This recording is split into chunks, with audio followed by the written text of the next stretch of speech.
We go to Mr. Lee Zeldin of New York. Well, thank you, Mr. Chairman. And Mr. Secretary, thank you for coming back in front of the committee.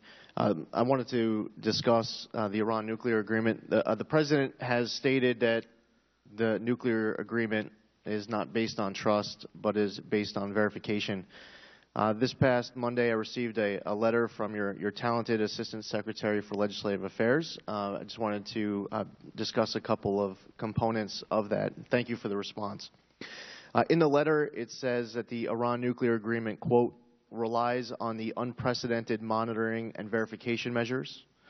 The letter further refers to, quote, an unprecedented IAEA monitoring and surveillance, and, quote, legally binding obligations under the additional protocol to Iran's safeguards agreement with the IAEA. My first question, Mr. Secretary, is have you read the Iran's safeguards agreement with the IAEA? Yes. And how can I access that? Well, I've been briefed on it. Put it that way. It was read by our staff when we were there. I didn't read the entire thing, but I was briefed on what the contents are. Has the President read it? I can't speak that. I don't know. I don't think so because I think it's in Vienna. There's actually, if you visit the IAEA website, they have a link to access the Iran Safeguards Agreement. When you click the link, it goes to the next page, and it says, sorry, the information, it's some type of a broken link. But I would be interested in reading that Safeguards Agreement. Would that be possible? I don't know. I think that's part of, what? Yeah, that's the part. There's the Safeguards component we were briefed on and we worked on and we were satisfied with, but it is part of it. It's a confidential. It is always traditionally between every country, including us. We have an agreement, but ours is confidential. Other countries can't go read our agreement with the IAEA, and that's the way the IAEA works. But we, as I say, were briefed on it so that we had a sense of what was included, what needed to be included, was satisfied because it was critical in the context of this, but we don't possess it.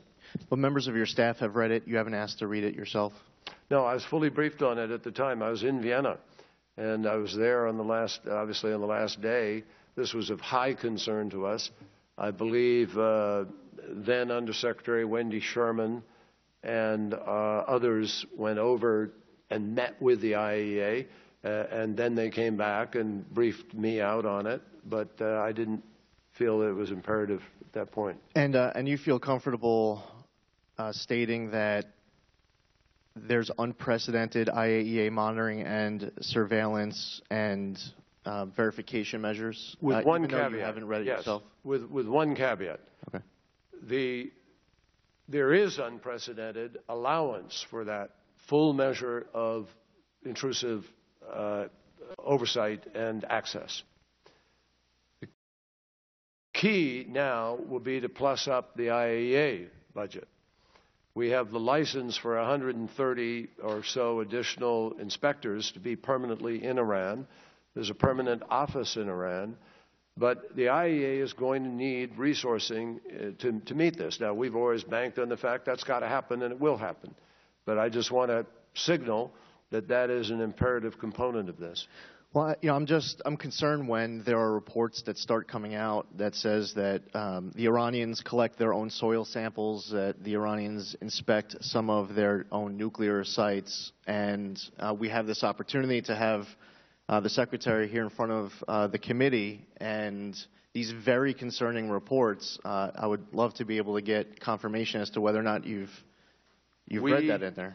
We have the right under the agreement, under the assumption of the additional protocol. The additional protocol you can read. That is a public document.